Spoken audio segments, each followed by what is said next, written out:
Hi, I'm Diana. And I'm Zach. And we are The Farrier's Bellows, a podcast dedicated to bringing you games and tools to take your adventures further. We're going to be talking about non-traditional indie RPGs, some that have been around for years, others that are newer, to take you beyond the ordinary. Today, join us as we appease the Sultan in 1001 Nights.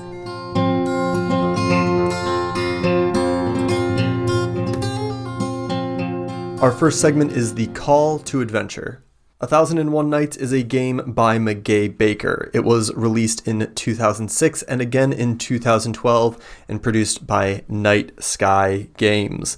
It is a fairy tale and fantasy game.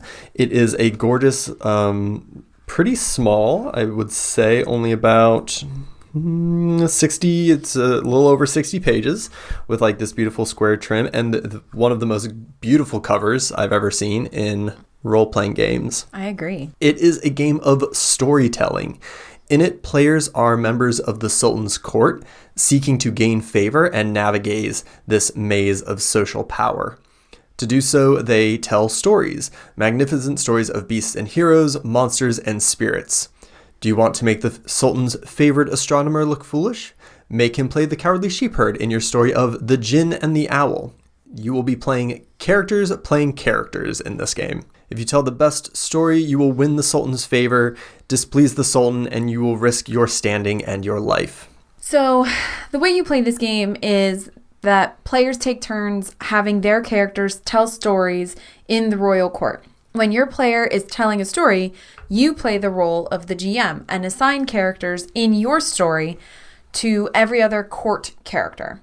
Together, everyone then plays out the story. As issues arise, the GM, whoever the GM is that turn, takes one die and outlines the possible outcomes, rolls, and resolves it. At the same time, players are taking dice based on what they are interested in seeing resolved. Will the rabbit get away? Will the thief be beheaded? Once a threat is resolved, the player rolls their die. Evens, they get to keep it. Odds, it's given to the GM, who also gets dice based on evocative storytelling or doing interesting things. At the end of the story, players divide their dice between trying to achieve their ambition, gaining their freedom from the court, and staying safe from the Sultan. When they roll, any evens go towards these goals. Play continues with each character telling a story interspersed by scenes within the court until one character achieves their ambition. So, Diana, what are some things that you like about this game? I really like the rewarding of the storyteller or the GM with physical gems / dice. They're called gems in the book. For something that you liked, for an aspect of the storytelling that you liked. I think that adds it obviously has a very strong mechanical reason behind it, right? But I think it just adds this concrete, like, motivation to keep going. Like, you're getting these physical things, like, yes, I like what you did. I like what you did. Here you go. Keep that going. Like, it just kind of keeps the motivation up. Because telling stories can be hard, so it helps keeps it going. Yeah, I love any game that involves rewards just for I like this thing. Here is a reward. Right.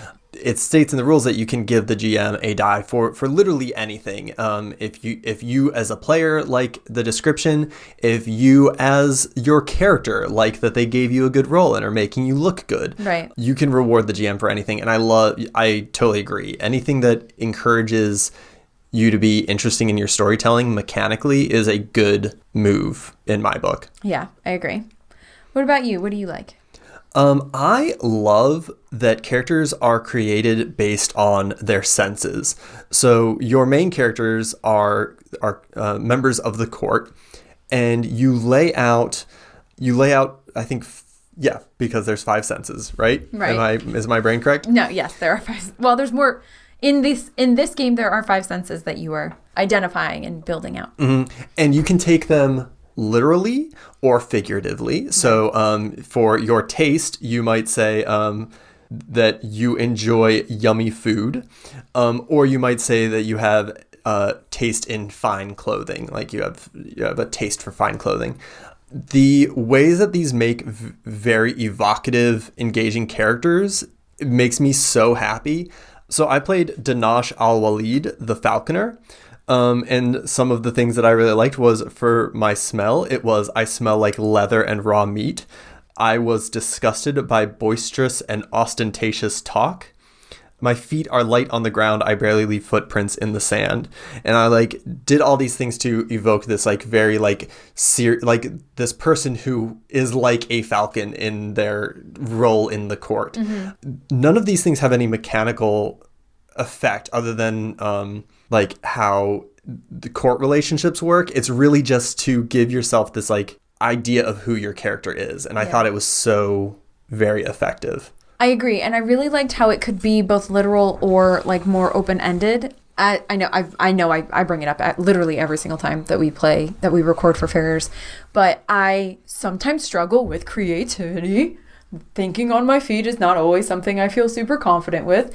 So having this be something that is that you can answer on a range, right? Like for my hearing, I have that I know the sounds of the people in the palace. I know I can identify people of the palace by their sounds, right? So like that's a thing that I can do with hearing. Or my other one is my ears are pierced. Like it can be as abstract as you want it to be, or it can be very concrete. Your ears are pierced. Like that's what you did for hearing. I think that range is always a good thing because you are always going to have people at your table who are more comfortable with thinking abstract like that, or thinking on their feet. You're going to have people who are more comfortable with that than others. And so a range is always a good thing for me. Yeah. Just a self-correct, because I wasn't sure if we talk about envy later, so I wasn't going to get into it too much, but I don't think we do. These do have a slight mechanical effect in that once you have introduced your character and like all of these details about them, these senses that surround them, everyone else at the table is going to choose what they are envious of the other characters for. Right. And usually that is in some way tied. It might be tied to their job, or it might be tied to something about their position, or like how they're valued, or their relationships. But a lot of times it's tied to like, if you said, for hearing, I hear all the gossip in the palace. Someone else's envy might be, I'm envious of their connections and of their ability to like know things. It just does such a good job of, and in connection with the envy, fleshing out individual characters, making them very evocative, which is a word I'm going to use a lot in this game, and then building up the entire court and what is valued and interesting in the court. Yeah, I think absolutely. it just does fantastically. I agree. Is there anything else that you liked? I really like that there is no one standing GM, but I would not consider this a GM-less game. It's a rotating GM game. Yeah. When it is your turn for your courtier to tell a story, you take control as the GM, both of that story, and you do a little bit of framing and can do some things in the court as well. So you become the GM. I found that rotating GM, I found it very fun. I thought it worked well in terms of giving everybody some time to shine in the spotlight and sharing that responsibility, because it can be kind of heavy, but because you're like taking it in small chunks, it begins to feel very manageable in this. No, I agree with you. I do. And I know I'm going to talk about it a little bit later, but I do think that the rotating GM taking some of that pressure off of everybody at the table, like everybody's got a little bit of a lighter load, as well as everybody has a little bit of a heavier load, I think that's interesting. And I think it makes for very, very interesting play. Another thing that I found interesting, these transitions are sometimes hard to do. Another thing that I found really interesting is the way that the stories, so you make a courtier, right? Like you make a character and then your character is telling stories. Mm-hmm. And I thought that the way that your character tells stories and the stories that end up evolving, because you don't have control over the stories, the secondary stories that are being told. You don't have 100% control over them. So I thought it was really interesting that as the secondary stories were unfolding, they influenced the primary story. I don't even know that you could call it the primary story, but that's how I'm going to refer to it right now. They influence the primary story, and then the primary story then influences the next secondary stories, and they just kind of like feed off of each other. Mm-hmm. And it's really interesting because you really don't have complete control over any of it. You have a little bit of control over your character. You have a little bit of control over the setting, but that's really it. And the stories are created as a group, with everybody trying to get their own objectives. And it just is really interesting. Yes, it is. It is really good. So I just have questions about how to make that work as well as it can, because I like that, as you said, being a GM is a much different role than being a storyteller, right?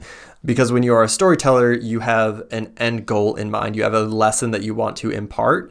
So framing the GM as a storyteller, I found we had some, as a group, our first time playing this game, we had some difficulty balancing out. You are the storyteller, and so you have a goal with this story, and you are a GM, and you have to give over some narrative control to characters. Right, yeah. And I bet that would get easier the more that we played this game and the more that the players that we were sitting with had experience playing games like this. But that's not to say that it still wasn't fun. Like No. It was it was very fun. And it was still very, very interesting to kind of see how it all played out. Yeah. So we can get into that a little bit more later. Another thing that I liked was that there are some amazing, great lists in this book, including lists of names, lists of clothing, and a list of courtiers' jobs, including the food taster, the Sultan's newest wife, and the one that I chose for our game, the falconer.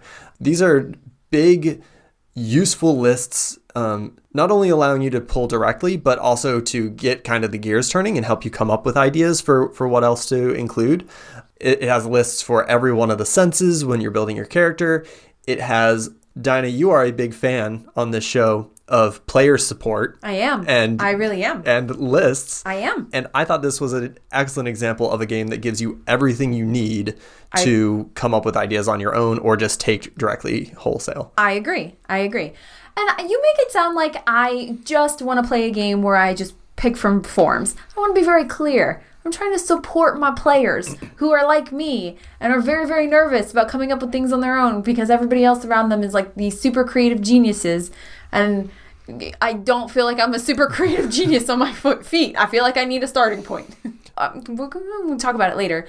But I think this game really sings with starting points. And I think the game knows that, which is why it gives you those lists. Yeah. Which I think is super helpful. So there's another aspect of this game that's like very important and was extremely important to me and is so important that I originally was talking about it in 3 different parts of this podcast, but I had to condense that down because that was a bit excessive. But this game tells you that you need food. and you need like delicious food. And one of the lists that it provides for you is a list of food that you can have available to people. And because this is a game of people kind of passing the time by telling stories, having food, like having really like a feast in front of you of food, really helps bring that out. Like it really does feel like we are just passing the time by telling stories because that's what we're doing. We're passing the time by telling stories. And you've got all this delicious food in front of you, and some of the recommendations are just like primo good choice foods. Like they just are delicious appetizers. All of it was delicious and the food is really important. And I can go on and on about, I really can't. I just did. I went on about how it's important thematically, but like I feel like all games should involve food. Food's my favorite. Yes. So some of my favorite on this list were saffron rice with cashews and raisins, grape leaves stuffed with lamb and rice, and sugared cubes of jellied fruit. It is a very good list. It is my favorite list in the book. Yeah, it's a great list. Those all sound delicious. And the use, like you were saying, you're passing away the time telling stories, right? That is what you as players are doing, and that is what you as characters are doing. Correct. And so what the food does is this, we just had like this huge table of food. We did like a potluck thing. Yeah. And the food becomes a framing device for us to get together and play a game. And the game becomes this framing device for the characters to get together to tell stories. And then the stories become this framing device for like how the characters interact, right? So it just builds up all these layers so beautifully. And it all starts with a group of people coming together around food. And it's very good. Yes. I am a huge proponent of food. I know most people would not disagree with that statement, but like, I just feel like if you're ever going to have people around, there should be food. And I really do wish more. And when you think about it, like all the best memories that you have with your friends probably involve food.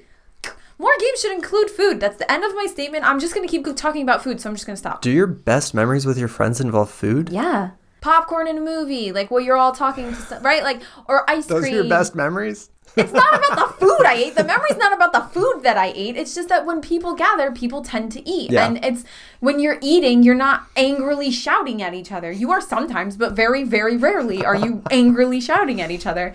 And so it just adds this layer of pleasantness to a game where you're supposed to be going after each other a little bit, which we'll talk about how we didn't do.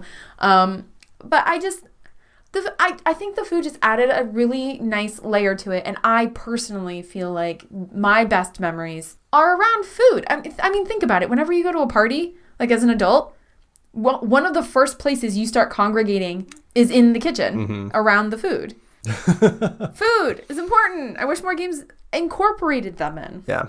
What did you have questions about? So, all right. So I'm taking this opportunity to go back to what we were talking about previously about changing the stories that the storyteller sets out on. We found that players were putting too much emphasis on a storyteller owning their story.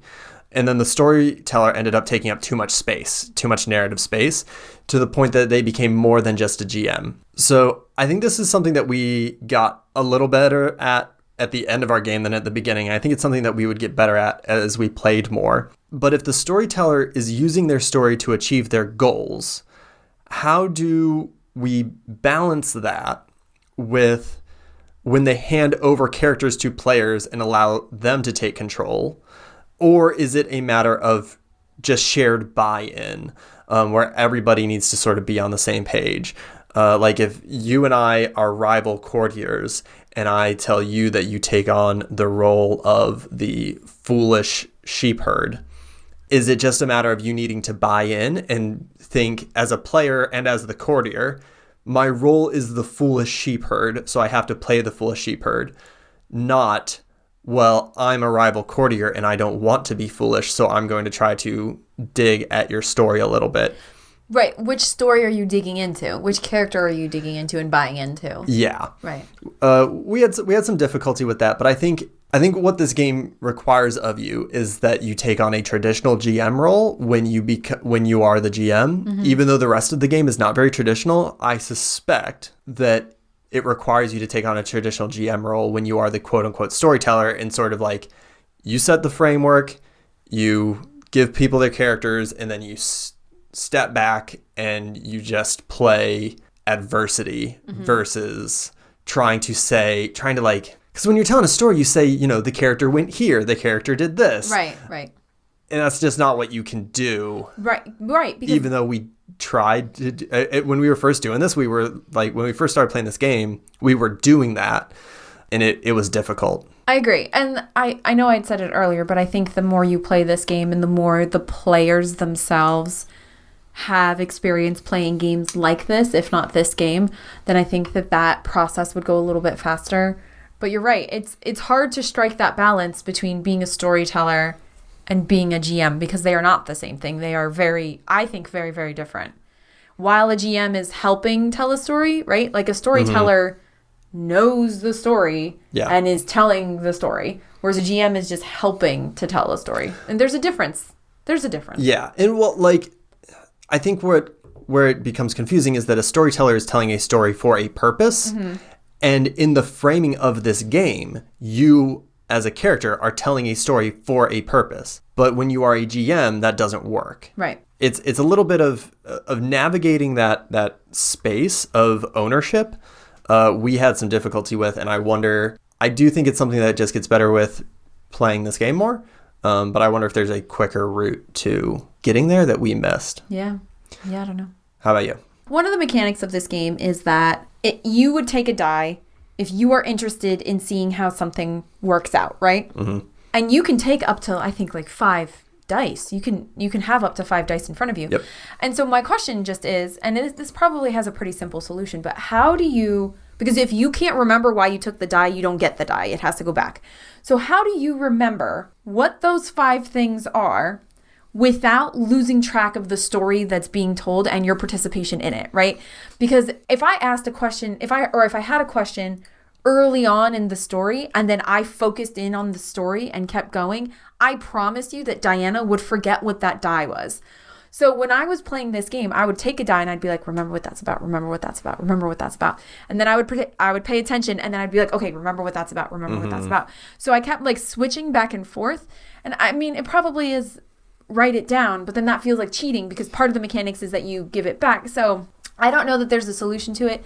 I'm sure people with better memories can just handle that. But like I had a hard time devoting myself to the story that was being told and still playing the game with the dice because there was a mechanic to that. Yeah, it is. It's this moment that takes you out a little bit because you need to like care mechanically about this thing that this game is very stripped down mechanically. Right. There aren't a lot. Yeah, there's not a lot there. There are not a lot of hard mechanical rules that you need to keep track of in terms of like dice or statistics or whatever. The only thing that you're doing with these dice is rolling them to see if they're evens or odds. Right. The size of the die doesn't matter at all.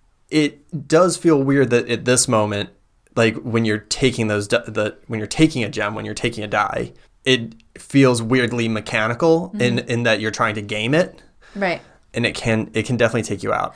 But not even just taking the die can take you out. You have to remember why you took it. Yeah, that's what I'm saying. And you have to, and some of these stories, especially for us, some of the stories went on for a little bit and there were a lot of details. And so you might end up with 5 dice in front of you and you have to work really hard at remembering why you took each one of those die. And that it was trying to remember why I took each one of those die. That was an issue for me because I focused more on that instead of focusing on the story. I wonder if it's a matter of everyone taking far less wagers and only doing things that they are very explicitly interested in about, or a matter of taking a lot more wagers and not worrying about which ones you forget and just throwing them away if you don't remember them and just taking more as they become interesting. Right. Like, I wonder if it's a matter of putting more emphasis on that or putting less emphasis on it. Right. Yeah, I don't know. I don't know what the answer is, but that was something that striking that balance was the question that I had. So, Diana, what are some general things that stood out to you? Just how this is a story within a story and how those layers affect one another. Like, I just find that really interesting and it was fun to play with because not a lot of games hit on that. Or not a lot of games ask you to make a story within a story. And so that was just kind of fun to play around with. Okay, so the core conceit. Yeah. Yeah. Yeah. Yeah. I mean, it's novel. Yeah, it is. It is. I love the artwork of this game so very much. I think I bought this game at PAX East in like 2013 or something. And one of the things that really drew me to it was the cover and the artwork. It's so beautiful and evocative. It's all done by Claudia Cangini, and it's absolutely stunning. It depicts these beautiful pixies and djinn, devils, mechanical Pegasi, Nagas. It's just it's gorgeous and evocative and just very cool. I like having this book just for its beauty alone. Yeah, it is. It's a gorgeous book, and the artwork is scattered throughout the book. It's not just on the cover, so it's amazing. It's amazing to look at.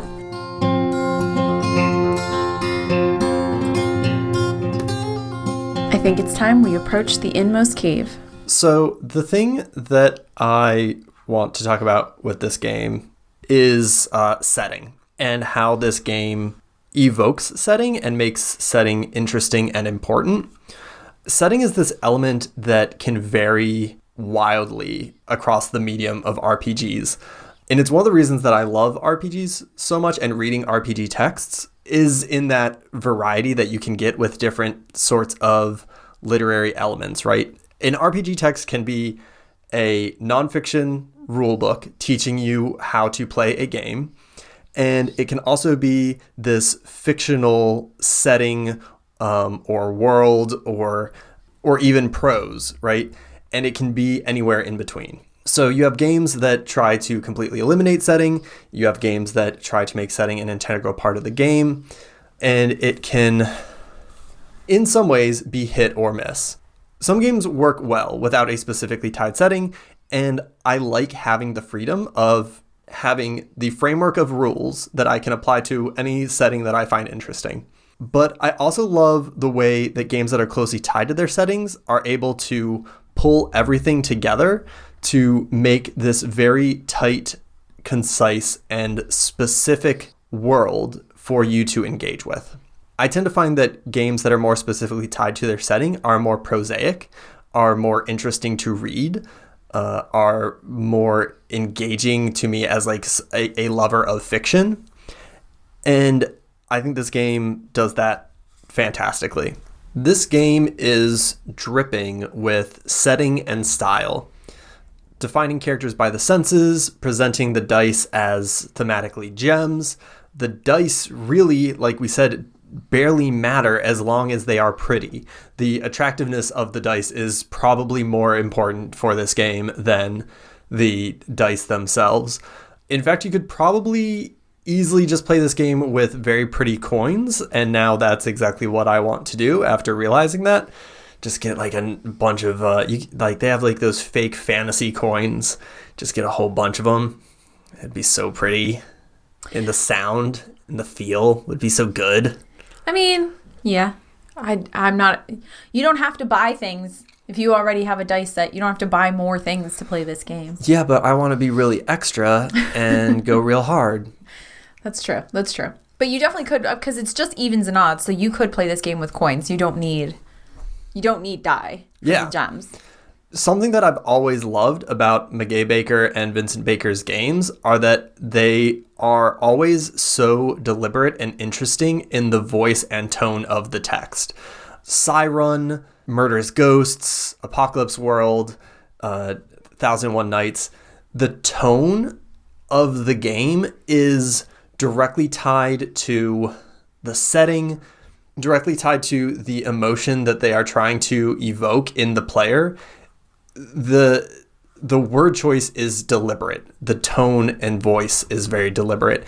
And I think that goes a really long way towards making their games feel like texts that are interesting to read and worth reading. And I think that goes a long way to evoking the setting. I think the book itself, I mean, I mentioned this a little bit. We've talked about this a little bit. But the book itself also does a really good job of this setting, right? Of entrenching you in this. The artwork is all very, very thematic, very specific, very setting specific. The word choice, the gems, calling the dice gems, like all of it. The way, like, you're a courtier, you're not a character. You're, like, you're telling stories, you're a storyteller, you're not a GM. Like, all of it is just setting this, it's setting the theme and it's setting the setting very strongly from the first sentence you read in this book. And I think I agree with you 100%. It is they are very deliberate when they write their games, and this is a really good example of that. Something else that I appreciate in this is that it includes Larp Rules to let you play this as a live action event, which I think would only go further to evoke that setting. I like this game because it asks you to dive into the setting and to be open to diving into the setting, and gives you dials to play with, and also gives you a lot of ideas for how to get really into the setting. I think we we had we just loaded our table with food. I think we lit incense, and we still played it largely like as a table game. Mm-hmm. And I think there's and the book contains rules for taking it off the table and playing it as a LARP. And I really would want to do that someday. I would love to be as extra as I could and set this game up for an event. I think it would work very well because this game does so much to try to put you in that space. Yeah, I agree. Because this game is so tied to the setting of this Middle Eastern, Arabian Nights style world, I wonder what would happen if we tried to play it in a different setting. Mm-hmm. I think you can use a lot of these frameworks and guidelines to transpose this into a different setting, right? As long as you are thinking about the same things, as long as you are thinking about food, smell, clothes, positions of power, I think that you could very easily transpose this into a different setting using the guidelines that Mackay has set out for what is important for the game. I think any setting with an emphasis on an oral tradition would be fitting for this game. And I would be very interested to see how the stories might change if you were to move it somewhere else. Right. Like to the land of, like in England, back when like bards would tell their stories to the kings and stuff, but like slightly different, right? Like you're not in the Middle East, but you're somewhere else and everybody's telling stories, or you're around a campfire, you're traveling, you're something. I think it'd be interesting, yeah. I could see like in a campfire setting, I could see like an Indus Valley palace, I could see a royal court in England. All of those things, I think, because you're framing it around the oral tradition, you could move that setting and it would change the stories that are told, I think, in interesting ways, but would not change the theme and message of this game. And so I think you could easily do that, but I wonder what it would look like in play. I agree. I think it'd be really interesting. It would definitely be interesting to try, but I feel like if you were going to do that, you would need people who are strong storytellers. I was going to say players, but I don't actually think it's strong players that you need. I think it would be strong storytellers that you would need. Or maybe not people who tell really great stories, but people who feel confident telling stories. Yeah. Is what I mean by strong. I think that'd be really interesting. So, Dinah, what do you think about the friendliness of this game for new players? This game might be a little more challenging for players who are really cautious or concerned about their lack of creativity, aka Diana. But I don't think that this is necessarily a game that novice players should stay away from, right? Like, I knew that coming up with stories was going to be a challenge for me, so I read some folk tales and some fairy tales and was just like, okay, I have a list of like starting points. So when it's my turn and I have to come up with a story, I can, like set up a story. And I'm extra, and the extraness that I did is I found like not very well known folk tales and stories and fairy tales, so the people at the table wouldn't necessarily know what it is I was setting up, so we would be telling a new story. But you don't have to be that extra. Like, you can set up, I think the book even tells you, like, you can set up Cinderella by saying that there's a shoe that only fits the one person, right? And you have to find that one person. I think that if you're really concerned about creativity and concerned about lack of creativity, like I am, and thinking on my feet, I think as long as you have some starting points, which this game tries, or this book tries very hard to provide you with, I do think that this could be a really fun game for a novice player. Now, do I think that this should be the very first game you ever play? Probably not, but I don't think you need a ton of game experience to be able to play this game. I don't think you need to have been playing Dungeons and Dragons for 15 years and just have started branching out into more indie games. And like, no, I don't think you need that. I think if you've played a couple games before, a couple one-shots, or maybe you've gone to a couple conventions or something, I think you could easily play this game. I don't think you really need a ton of experience. But I don't know that this is maybe the best first game for a player. And because you're sharing that GM role, I think it's pretty new GM friendly too, because you're all sharing it. Yeah. And so it kind of takes that pressure off of you. So yeah, that is my official, very, very certified stamp of new player friendliness. That is a very interesting. I'm interested that you came down on that side of the coin on this. Because I'm usually very harsh. If it's a big role play game, I'm usually like, no, this is not new player friendly. And also, we had a bunch of pretty experienced role players who had some serious difficulty with our storytelling in this. But I think everybody would have difficulty with this game the first time you play it. Like, I think if you're great at improv, you're going to be great at this game, but that does not mean that that does not correlate to being good at role-playing games, right? Like, or having a ton of experience with role-playing games. I think that this game, it doesn't level the playing field, but I think it kind of levels the playing field. I can't think of another, what is that, an analogy, an idiom? I'm bad at all of them, so it doesn't matter.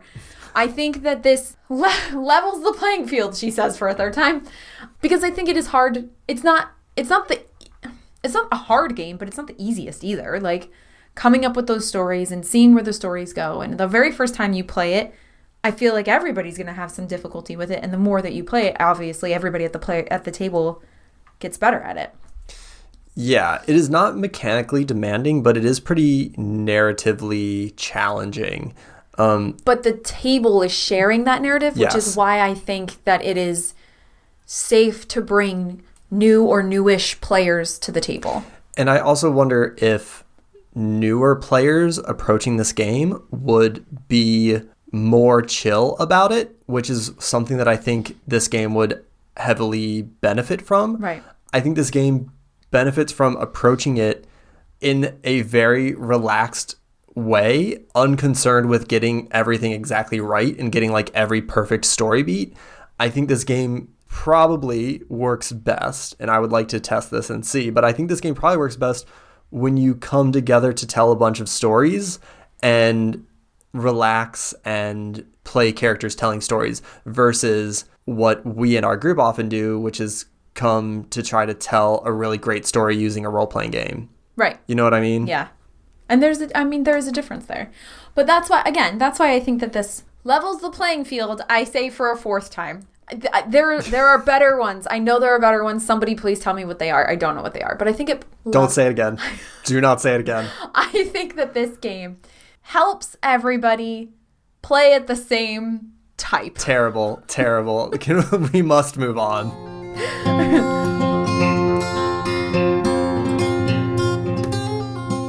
I think we should return with the elixir.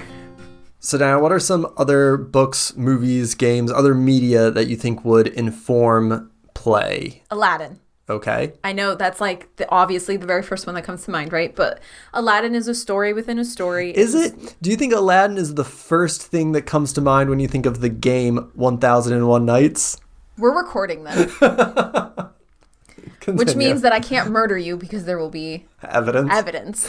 Please continue. So Aladdin, because it is a story within a story, which is, I know that's not what we approached the Inmost Cave with, but that is a big part of this game, is telling stories within stories. So it's a story within stories, but it also helps you get the idea of the setting. Like if you're having a really hard time, like you know you're going to be playing this game and you're like, I don't know what any of this means.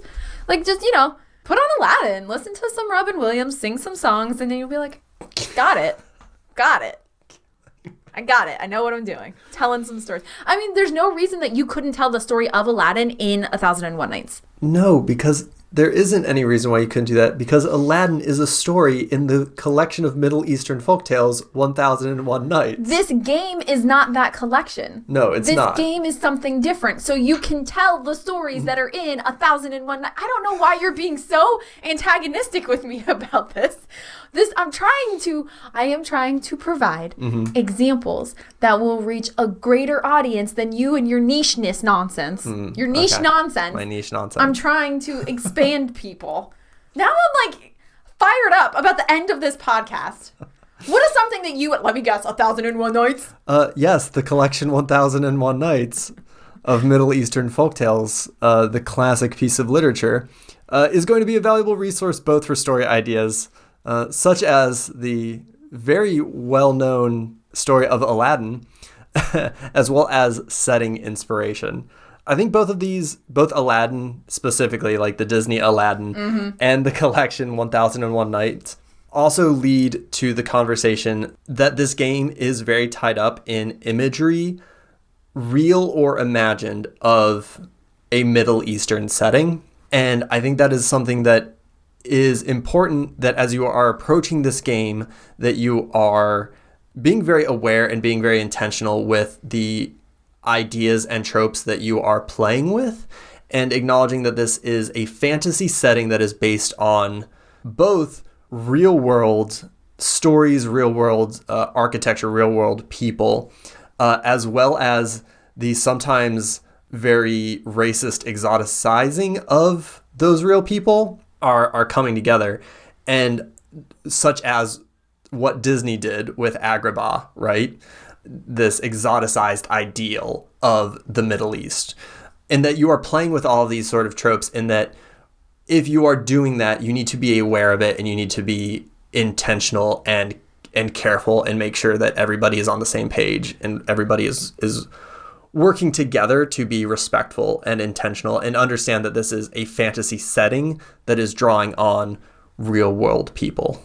And that is why I think both the collection, 1001 Nights, and Disney's Aladdin are important touchstones. So my next one is Big Fish. I'm moving on. My next one is the movie Big Fish, which I think really taps into that fantasy or fantasticalness a lot. So if you're unfamiliar with the movie Big Fish, watch the movie Big Fish. I don't want to spoil too much, but the premise is that it's a father and son, and the father is telling his son stories of his youth, and they are all completely and totally improbable, and they're all ridiculous, and they all are very bizarre and fantastical and amazing, and there's no way that they happened in real life, and then the movie ends in a way that is kind of fitting with all of that.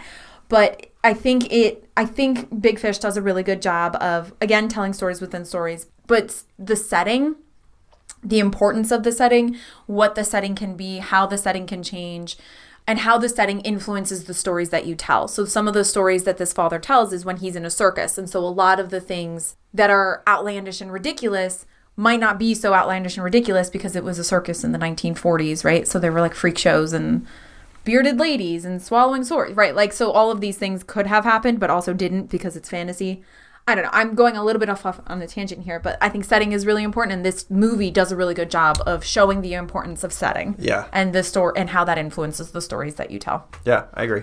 Anything else? Anything else that you want to super academic man want to talk about? I don't think I'm going that hard. Yep. Mm-hmm. Really, any book of folklore or myth is going to give you great seeds that you can pull apart and see what elements you want to include as in your stories as the GM.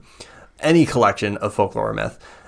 One that I read recently that I thought is appropriate and interesting is The Prince and the Zombie, which is a collection of Tibetan Buddhist folk tales that have the framework of this Tibetan prince is sent to India to retrieve a wise zombie and has to carry it back on his back. But if he utters a single word to the zombie, he will have to start all over again. And so the zombie keeps telling him these stories, and the prince keeps reacting to the stories. And when he reacts to the story, the zombie teleports back to India. And in such a way has a very sort of similar or parallel framing device as 1001 Nights. One of the reasons that I think this collection especially is pretty good is that we have a tendency in America to think of folk tales and myths as requiring some sort of very clear message, some very clear thing that we are supposed to learn and take away from. I think that is largely a misunderstanding of like folk tales and myths. Sometimes folk tales and myths are just are stories and they don't have a clear lesson. And one of the things that I liked about The Prince and the Zombie is sometimes I would get to the end of a story and be like, it's not a pourquoi tale. It's just a story. It's not a what? A pourquoi tale, like a story that explains something, a story that explains how something came to be, rather. And one of my stories was about how there are almond flowers in Portugal. Yes, that would be a pourquoi tale because it's explaining why there are almond trees in Portugal. Yeah. And I think divorcing yourself from that idea that stories have to have a clear meaning is very useful in this game to being able to set up a story and not worrying about where it ends up, right? Because a story doesn't need to mean anything. So read The Prince and the Zombie, the end.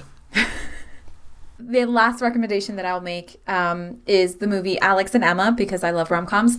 And this is also a story within a story. It's a rom-com, right? But like the story that he is telling changes based on the story that is being shown to the viewers, and the story that's being shown to the viewers changes the story that he is telling to her. And so they all influence each other. And I think that was something that we struggled with a little bit because we kept trying to tell these stories that had endings, that we knew what the endings were, and we're trying to tell a complete story like with meaning, right? Mm-hmm. But if we acknowledge that the story is supposed to change and supposed to modify and supposed to, evolve, then I think we can really get the most out of this game. And I thought that movie kind of just hit on that, as well as was a rom-com, and I love them. So.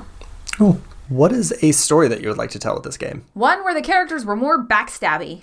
We always play with nice people. We play with nice friends, with nice people, and we have a hard time backstabbing each other. And I think this game would really sing if we were more backstabby.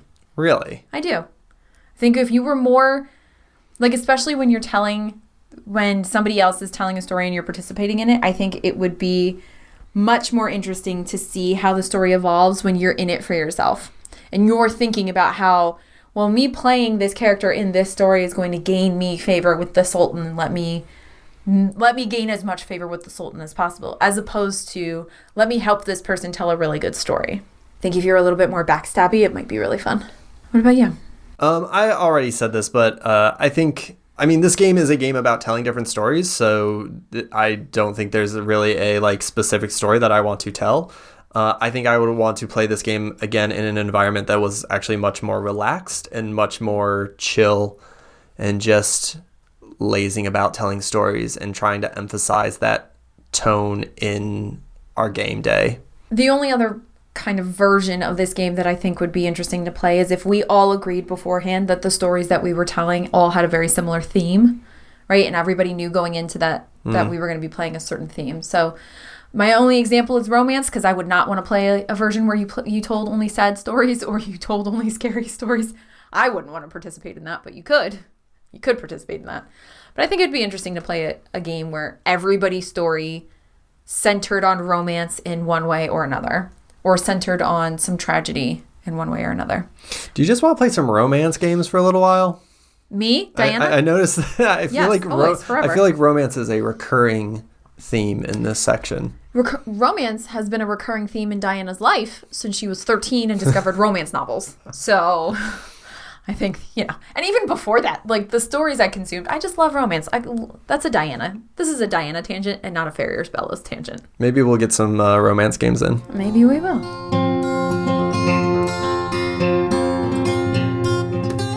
The Ferrier's Bellows is a production of The Gauntlet. You can find us on Twitter at GauntletRPG. You can find us on our website at gauntlet-rpg.com, and we are on Patreon at patreon.com/gauntlet, where you can contribute to The Gauntlet and support more great shows like ours.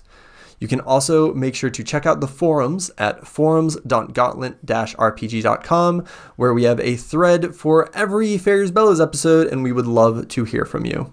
Thank you to our editor, Zach B., for making this listenable. Also, find us on iTunes. Please rate and subscribe to us. We would really, really appreciate it. Follow Diana and I on Twitter at Ferrier's Bellows. Talk to us and talk about us. We would love to hear your thoughts on the show and on the game. You can also find me on Twitter at ZWGarth. And me at ICDiana.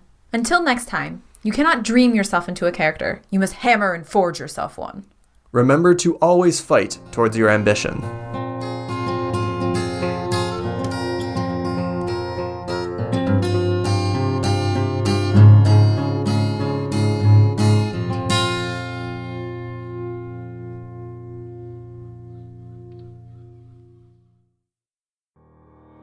Hello listeners, we have two important pieces of Codex news to share with you. The first is that the hardcover edition of Codex Volume 1 is now available for purchase through Indie Press Revolution. This book is an exquisitely crafted journey into the early days of Codex magazine. It features the first 13 issues of Codex, including the original test issue, Codex Blood, as well as the Discern Realities Dungeon World Annual. The book features 300 full-color pages, 150 GSM paper, a spot UV cover, and a ribbon bookmark. It's a fantastic collector's item and would make a wonderful holiday gift. The next thing we want to tell you is that November is Catch Up on Codex Month. We're very proud of the Codex magazine. We want as many people as possible to check out all the amazing game material and artwork found inside its pages.